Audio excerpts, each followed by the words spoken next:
The moment I typed hello, they greeted me by my full name.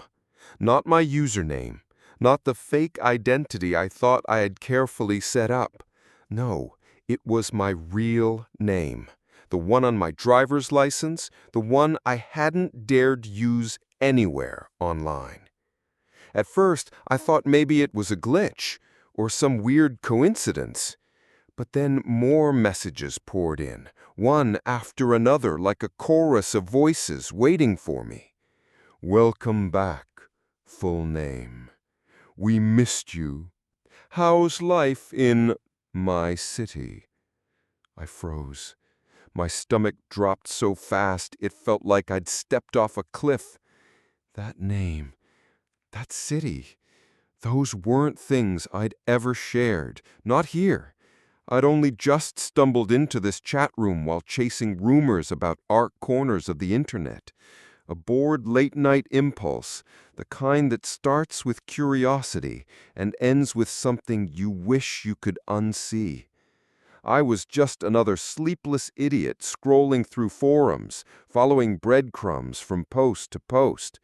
Most of it was the usual nonsense. Conspiracy junk, bizarre role play, encrypted chat groups that required keys I didn't have. But then I found this one. The thread didn't even have a name, just a string of numbers and letters, buried so deep I thought I'd hit a dead end. When I clicked, the screen went black for a second before flooding with text. And suddenly, they were all there, waiting. I stared at the blinking cursor, my hands frozen over the keyboard. My room was silent, except for the faint hum of my computer fan, but the chat room itself was alive, buzzing, like dozens of unseen eyes locked on me. One user typed, "We told you you'd come back." Another added, "We always come back." I wanted to slam my laptop shut right then. I should have. But the thing about the dark web is curiosity doesn't just go away. It digs its claws in, whispering that maybe there's something worth seeing on the other side of the fear. So I stayed. I typed back. And that was the mistake. Because what they showed me, what they knew about me, it wasn't possible. At least, I don't want to believe it was.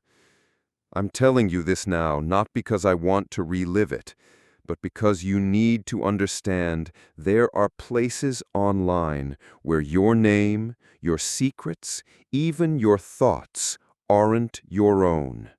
Places that recognize you the moment you arrive, no matter how carefully you hide.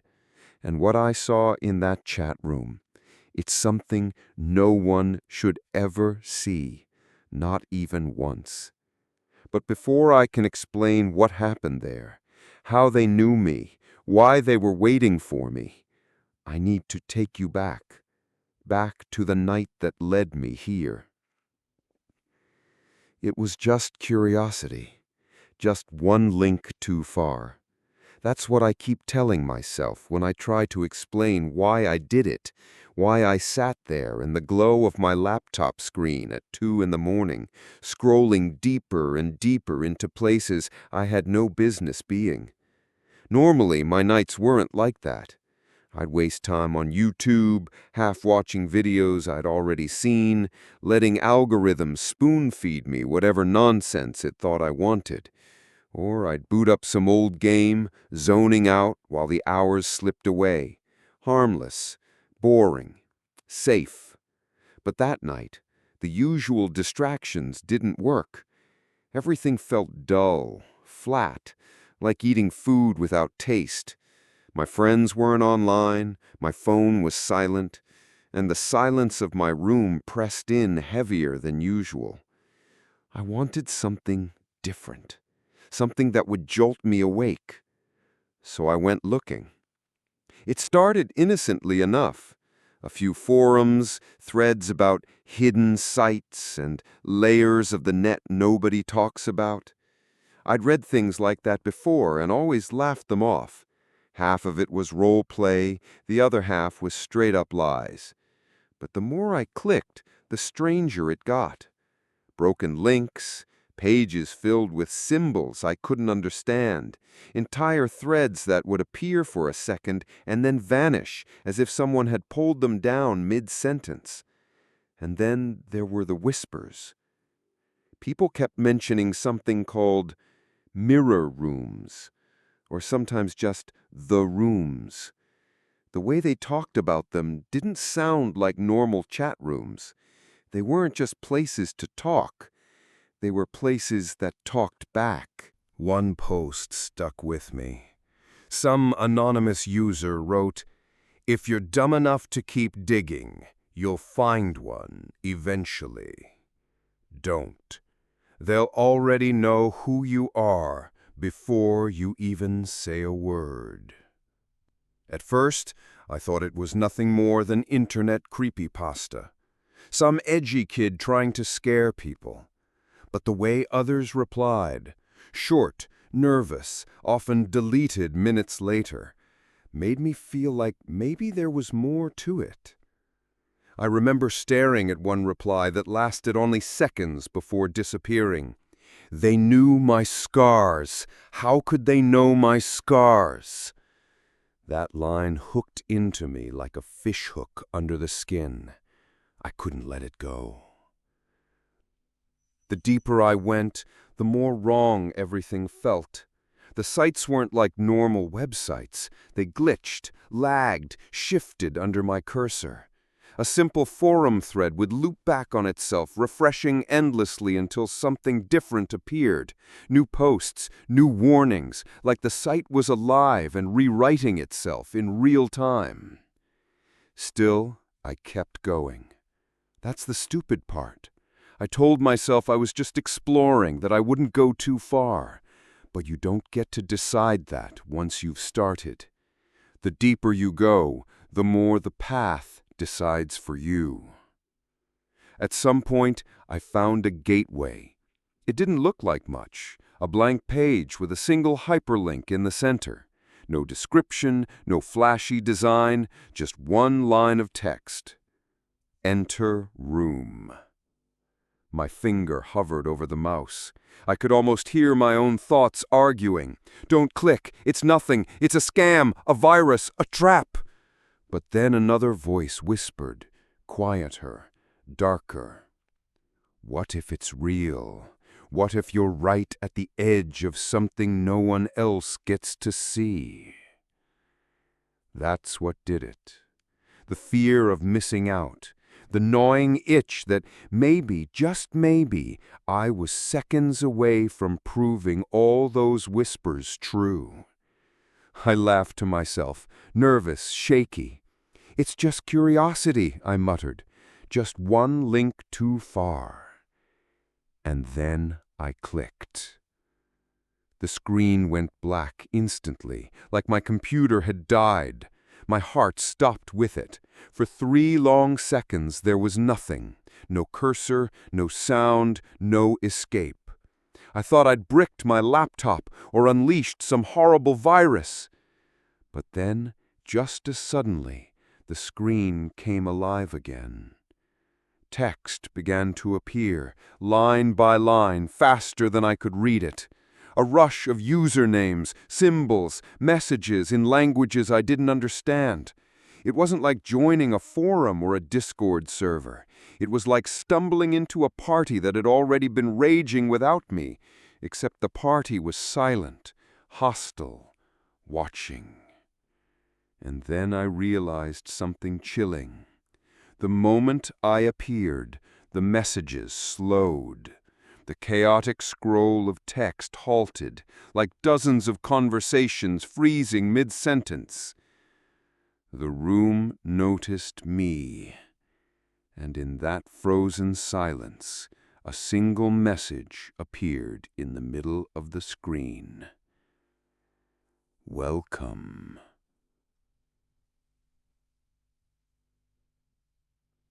At first, the chat room looked normal, too normal. Just a black background, white text, and a list of usernames scrolling down the side. Nothing fancy. If anything, it felt outdated, like something built in the early 2000s and left to rot. But the moment I typed my first word, just a cautious little hello, everything changed. The chat exploded. "Welcome," my full name. "Finally, we've been waiting for you." My hands froze on the keyboard. I hadn't typed my name. I hadn't given them anything. My profile didn't even have a username. The system never asked for one. But there it was. My entire name spelled out perfectly, first and last. I tried to laugh it off. Maybe it was some trick. Maybe my IP leaked or they pulled public records. That's what I told myself. But then the next messages came, and my stomach dropped. How's my street these days? Cold night tonight, isn't it? Still keeping the window unlocked? I swear I felt the blood drain from my face. My eyes flicked to the curtains by my desk, suddenly certain I'd see someone standing there. The strangest part, the tone wasn't threatening. The words were casual, friendly even, like old friends catching up. It was the casualness that terrified me most, like they weren't flexing power, they were just stating facts, facts they shouldn't know. I tried to type back, "Who are you?" My fingers shook as I pressed enter. Replies came instantly. "We're us. We're you. We're everyone." Another user chimed in. "Don't be scared. Everyone feels that way at first." Dozens of names lit up, all speaking at once, overlapping in this bizarre chorus. "We've all been here before. Some stay, some don't. It's your turn now." I scrolled desperately, looking for some logic, some anchor. The usernames were nonsense, strings of numbers, symbols, words mashed together. But the messages were personal. They mentioned things nobody could possibly know. One user typed, "Still hiding those pills in the shoebox?" I slammed the laptop shut for a moment, heart hammering. That detail was private, embarrassingly private, something I'd never told a soul, but somehow they knew. When I forced myself to open the laptop again, the chat was waiting, mid-conversation, like I'd never left. "Don't run. Running makes it worse. Others tried. They didn't last long." That line, "they didn't last long," sent a fresh chill through me. What did that mean? Were they talking about games or about people? The UI itself mocked me with its simplicity.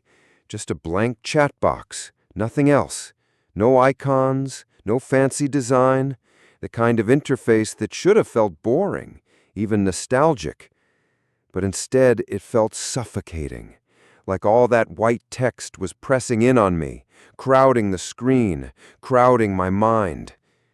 I typed again, almost without thinking. "What do you want from me?" The response was immediate. "Nothing. Everything. Just stay." Another user added, "It's your story now." I didn't know what that meant, but the phrasing unsettled me. My story, as if I wasn't just joining a chat, I was stepping into a role they'd already written for me. A ping sounded. Another line appeared, but it wasn't like the others. It was bold, centered, unmistakable. Timer, 59:59. My breath caught. It wasn't a message from a user. It was part of the system itself. A countdown. Others in the chat reacted instantly. Here we go. It begins. Don't look away this time. I stared at the timer, watching it tick down from an hour. I didn't even know what it was counting toward. But the way everyone else responded, the way their words oozed familiarity, made it clear they'd seen this before. And now it was my turn. I should have left then. Closed the laptop, pulled the plug, smashed the whole damn thing. But I didn't. Instead, I decided to play along. The countdown ticked steadily in the corner of the screen. Every second felt heavier than the last, like the sound of an unseen clock echoing inside my skull. At first, the chat remained casual, the same endless stream of cryptic phrases and eerie greetings. But then the messages shifted. Remember the red bike you crashed at 8? I blinked at the line, confused. My heart lurched when another followed. Your knee still has the scar, doesn't it? My hand instinctively brushed against my leg, the faint ridge of scar tissue still there after all these years. I hadn't thought about that bike in over a decade. I hadn't told anyone the details, not my parents, not my friends, yet here it was, typed out like an entry in a diary I never kept. I tried to type something back, but before I could, more messages appeared. The closet you used to hide in when your parents fought. The blanket with stars you thought made you invisible. The dog you cried over when it didn't wake up. Each sentence struck harder than the last.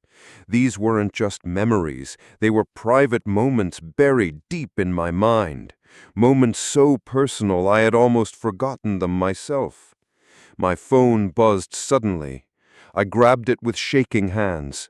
The same word scrolled across the lock screen as a notification, perfectly synced with the chat room. My laptop, my phone, even the old tablet on my desk, all glowing with the same messages, as if the chat room had spilled out into every device I owned. I whispered to myself, "This isn't real. This can't be real."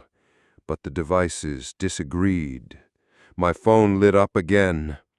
"You're wrong. It is real." I dropped it, and it clattered against the floor. The chat continued. "The night you almost drowned in the lake, you never told anyone. You still dream about the water, don't you? That scream wasn't in your head." My chest tightened. That memory wasn't just forgotten, it was repressed. I hadn't thought about that night in years, yet here it was, written out in cold text, dragging me back into the water, back into the panic, back into the shadows under the surface. I typed furiously, "How do you know this? Who are you?" For the first time, the chat seemed to pause. The flood of messages slowed. Then one user replied, "We are your story." Another followed, "We are every word you never said out loud." A dozen more chimed in, "We are memory. We are mirror. We are future." The word future burned into me. My throat went dry. I leaned closer to the screen, muttering, "What do you mean?" The timer continued to tick down mercilessly. 41 minutes, 40 minutes, and then the chat shifted again. "Tomorrow, you won't answer your phone at 3:17. You'll hear a knock first. Don't open the door." My stomach twisted. They weren't just replaying my past, they were predicting. The glitching grew worse. My computer speakers hissed with static. For a split second, between the crackles, I swore I heard whispers. Not text, not audio files, actual voices. Low, muttering, overlapping, like a crowd speaking just beyond a thin wall. Then another message appeared, sharp and direct. "Stop trying to disprove this. Just listen." I pushed away from the desk, my chair scraping against the floor. Every instinct screamed at me to leave, to shut it all down, but my eyes were glued to the words, as if they had their own gravity. We know you better than you know yourself, even the things you've chosen to forget, especially those. My mind reeled. What else had I forgotten? What else could they unearth from the cracks in my memory? And worse, what if they weren't done? The devices pinged in perfect synchronization, almost like a heartbeat. Laptop, phone, tablet, each one pulsing with the same final message of the night. You think this is just memory. Watch closer. The story hasn't happened yet. The timer ticked down another minute, its glow searing into my vision. For the first time, I realized the chat room wasn't just reflecting my life back at me. It was writing ahead, and I was terrified to see what it would write next. I don't remember falling asleep, but I remember waking to the glow of my screen still burning in the dark.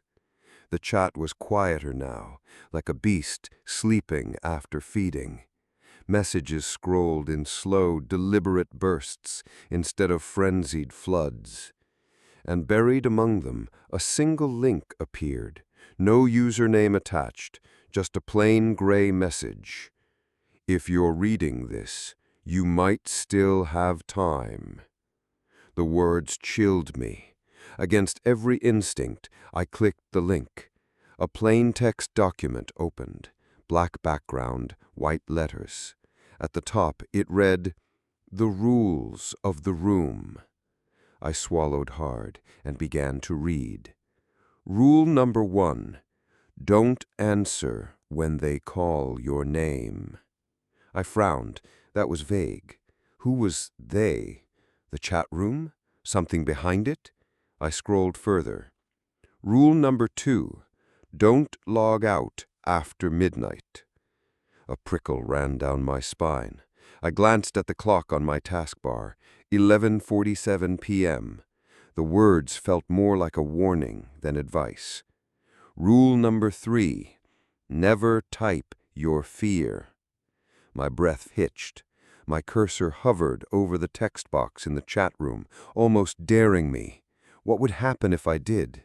Would they laugh? Would they use it? I kept scrolling. Rule number 4, if you see your own messages appear before you type them, leave the room immediately. Rule number 5, don't stay if the user count drops to 1. Rule number 6, if they mention tomorrow, prepare. The rest of the file was broken, glitchy, sentences cut off mid-word, whole paragraphs replaced with garbled characters, as if something had torn through the document and shredded the rest. I scrolled faster, my pulse racing, desperate for answers. Halfway down, another line appeared in red instead of white. Deleted by moderator. And again, deleted by moderator. There must have been dozens of them, rules that were once there, now gone. I whispered to myself, why would they delete the rules? As if on cue, the chat room flickered, a dozen usernames typing at once. The rules are not for everyone. Some must never be read. Curiosity kills faster than silence. I tried typing back, who deleted them? What am I not supposed to know? The response came instantly. If you knew, you wouldn't be here. The room seemed darker, though I hadn't touched the lights. My screen pulsed faintly, like it was breathing with me. I scrolled back up to the first line of the rules file. If you're reading this, you might still have time. The phrasing bothered me. Time for what? Time to escape? Time to play along? Or time before something inevitable arrived? Another message appeared on my phone this time, though I hadn't even unlocked it. Stop asking questions you don't want answered. I nearly dropped it. My heart slammed against my ribs. The chat window pinged again, a new message from a user with no profile picture, no name, just blank gray text. Test them if you want, but remember, some rules are incomplete. The words burned into me. I stared at the timer in the corner of the screen, ticking down like it always did. 29 minutes, 28.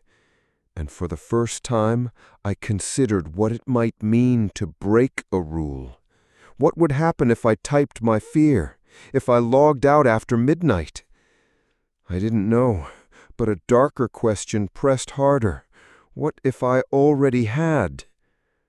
I looked back at the rules file, scrolling to the end. Nothing but empty space now. Then, slowly, new text began to type itself right in front of me. Rule number 7. Do not tell them you found this file. I froze, my throat dry. In the chat room, every user suddenly stopped talking, as if they all turned their heads toward me at once. I slammed the laptop shut, gasping for air in the silence of my room. But even with the screen closed, I could still see the words burned into my mind. Do not tell them you found this file. And I realized with a sinking dread that by simply reading it, I had already broken the rule. At first, it was just unsettling. Now, it was predatory. The chat had shifted tone as though a switch had been flipped. Gone were the eerie, cryptic messages about my past. Now the screen filled with threats and taunts, typed with gleeful malice. Stranger 01. Nice blue shirt. Don't turn around. My blood ran cold. I was wearing a blue shirt. I hadn't posted a picture, hadn't even turned on my webcam. Watcher. We like your desk lamp. Flick it on and off. Prove you're listening. I froze, eyes darting toward the lamp sitting just inches from my mouse. I didn't move, but as if mocking me, the chat exploded with laughing emojis and typed shrieks. Anonymous. Too slow. He's doubting. Make him see. As the words appeared, my phone buzzed with a notification. Against my better judgment, I picked it up. A message glowed across the lock screen. Why aren't you obeying? The sender? Unknown number. I dropped the phone like it was burning. The chat kept rolling. Mirror. Your neighbors are awake. Go look. Silent one. Careful. Curtains hide more than shadows. Something banged outside, sharp enough to rattle the window glass. My instinct screamed, "Don't check!" But I found myself tugging the curtain just a fraction. And there they were, 2 people standing on the opposite sidewalk, perfectly still, perfectly quiet, their heads tilted upward, as if they knew exactly which window was mine. I staggered back, slamming the curtain shut, but the chat had already updated. Watcher, we wave when you hide. Stranger 01, you should have waved back. I typed furiously into the chat, fingers trembling. Me, who are you? How do you know where I am? The reply came instantly. Silent one, we don't know. We are. The typing sound itself became unbearable, a mechanical tack, tack, tack, faster than human hands could move. I yanked the power cord from the wall, plunging the room into silence. But then, ping, my phone lit up again. That was rude. Another buzz. Plug it back in. We aren't finished. My heart hammered against my ribs. I wanted to run, but where? Out there, two shadows waited. In here, an unseen swarm of watchers followed every move. The buzzing didn't stop until I caved. I shoved the cord back into the socket, screen blinking awake. The chat room greeted me with a chorus of messages, like a crowd cheering at a circus act. Watcher, good boy, stranger or one, he listens after all. Then the tone shifted again, colder, sharper, as a new message appeared. Mirror, countdown begins. Silent one, 10. My breath caught. Watcher, 9. Stranger or one, 8. Each number sent a spike of panic through me. I typed desperately, "Me, stop! Stop counting! What happens at 0? No reply, just the steady stream. 7, 6, 5. I couldn't tell if it was a bluff, a scare tactic, or something far worse. My hands hovered over the keyboard, unsure whether to shut it all down again or try pleading. 4, 3, 2. I shouted into the empty room, voice cracking. "What do you want from me?" For a beat, the chat went still. Then a final message slid onto the screen, slower than the rest, like it had been written deliberately. Mirror. At 0, we arrive. The last number blinked onto the screen. 1. The room fell into suffocating silence. My phone didn't buzz. The neighbors outside didn't move. My laptop cursor just pulsed against a blank line, waiting. But deep inside me, dread pooled like ice. They weren't just reflecting anymore. They were crossing over. And I knew the next section of this nightmare was about to begin. Midnight struck like a gunshot.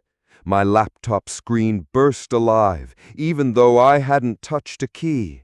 Every device I owned, the phone, the TV in the corner, even the dusty old tablet I hadn't powered in years, lit up in unison. Each screen carried the same glowing words, "Welcome to 0." The chat room erupted, lines of text flooding so fast I couldn't read them all. My speakers crackled with voices, not typed words, but distorted whispers that overlapped, scrambled like a crowd chanting from inside the circuits. Silent one, look outside. Watcher, they're waiting. Mirror, do you see yourself? I couldn't want to, but my body betrayed me, dragging me to the window. The curtain was useless now. The glow from my screens lit me like a beacon. And out there, in the street, I saw them. A dozen strangers, standing in perfect rows. Their faces were illuminated not by street lamps, but by the glow of handheld screens they raised in sync. Each screen showed my username in the chat room, and when I squinted through the glass, my stomach dropped. The faces were mine. Every single one of them.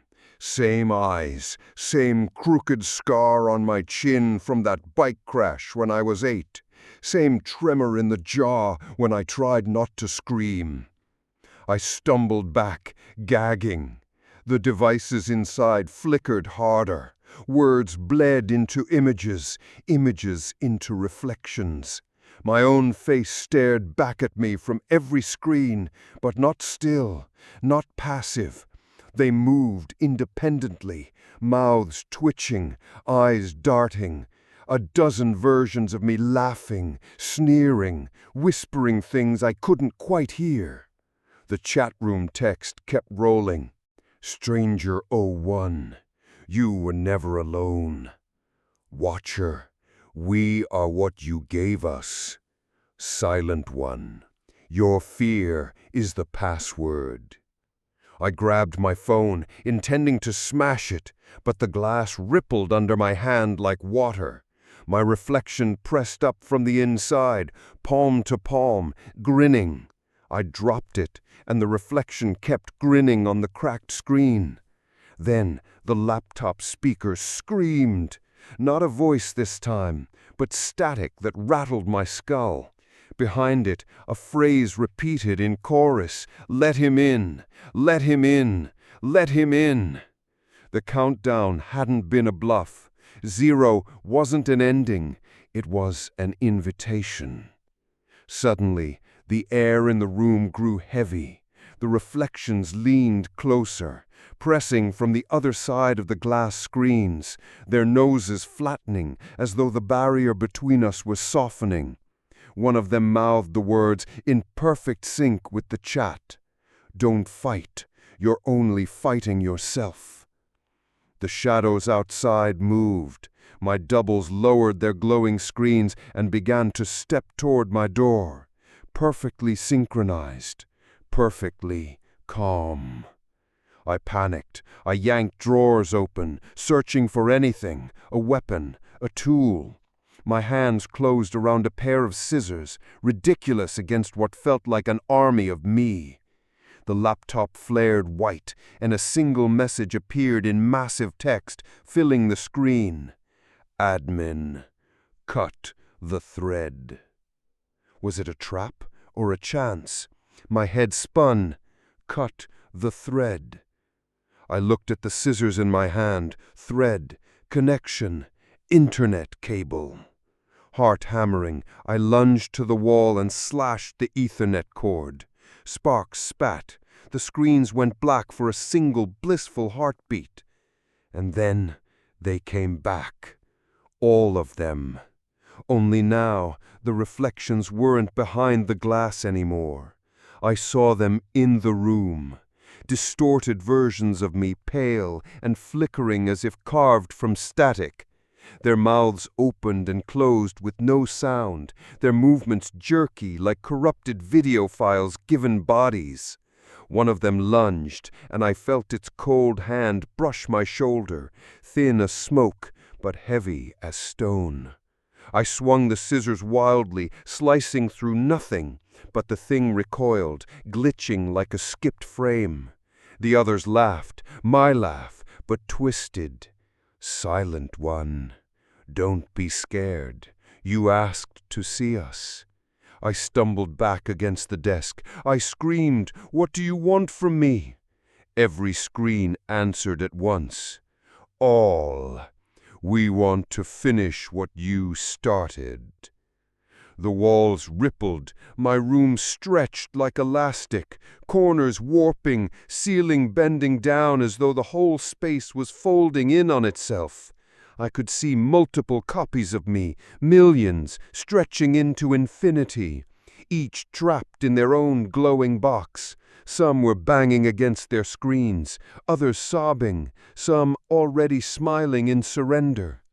One reflection leaned close, whispering words I will never repeat, secrets I didn't know I knew, things about my family, my friends, about what happens after. Things that made me pray I'd forget. The chaos reached a breaking point. Screens shattered without breaking, glass bending inward like portals. The static figures surged forward. I raised the scissors, but I knew they weren't enough. And then, silence. The power cut. Every device died in perfect unison. The room went black. No whispers, no screens, no doubles outside the window. Just me, alone in the dark. At least, I think I was alone.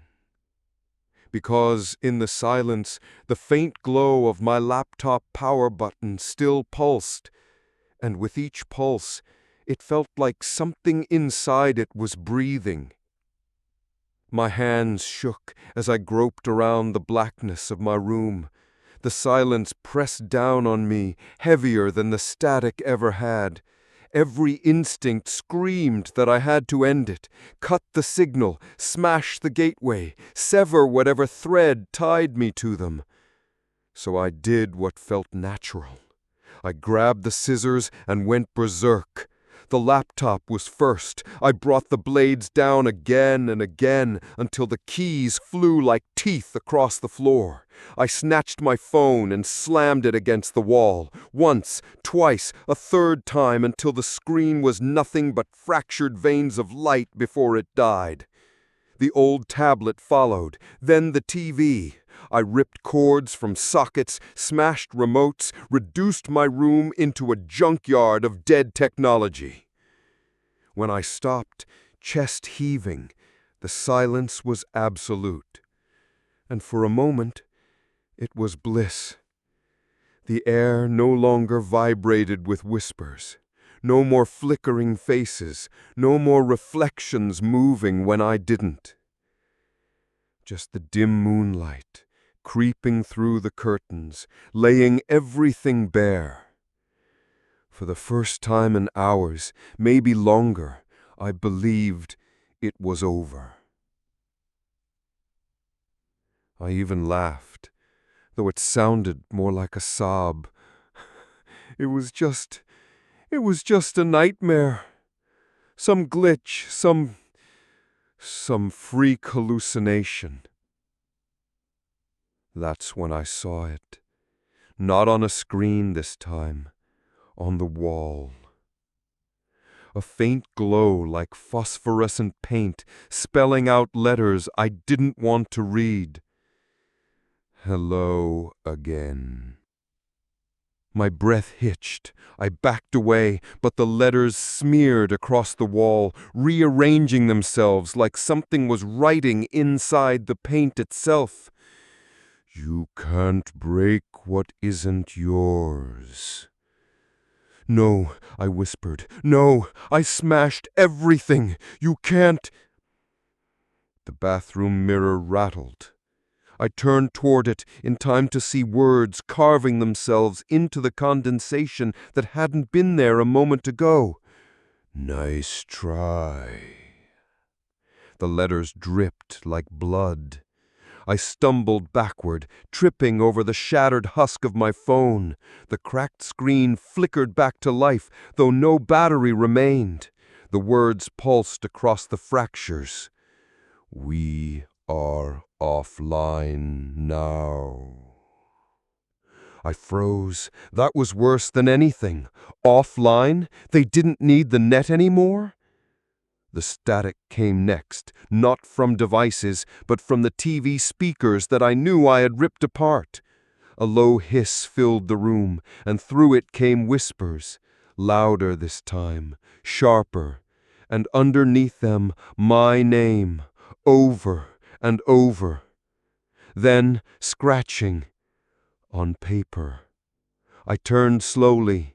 On my desk, a notebook I hadn't touched in weeks lay open. The ink bled into words with horrifying neatness. Where will you run if we are already inside? My heart plummeted. I slammed the notebook shut, hurled it across the room, but when it hit the wall, the pages fluttered open mid-air, still writing, still scribbling my secrets. Every medium I looked at betrayed me. The mirror, the paper, even the faint static buzzing inside my own head, like the chat had dug into the folds of my brain. I pressed my palms to my temples and screamed, but the noise didn't drown them out. If anything, it made them louder. That's when I realized smashing the screens had never been the solution. The screens weren't cages, they were windows, and I had just shattered the glass. I thought I had locked them out. Instead, I had let them all the way in. I don't know how long I sat there, rocking, whispering prayers that turned sour in my throat. I just know the voices never left. They were patient, crawling into the corners of every shadow, waiting for me to give up. And I know now, escape isn't real, because once you see the chat room sees you, always. The pen on the floor twitched, dragging one last phrase across a torn page. See you soon. My throat burned, my vision blurred. I knew then this wasn't a fight anymore. It was only a matter of time, and time was already gone. If you ever see a message that greets you by name, don't reply. I'm serious. Don't wave it off as some harmless trick or data leak. Don't laugh and say, "Oh, must be a coincidence," because that's what I thought. That's how I answered, and from that moment, it was too late.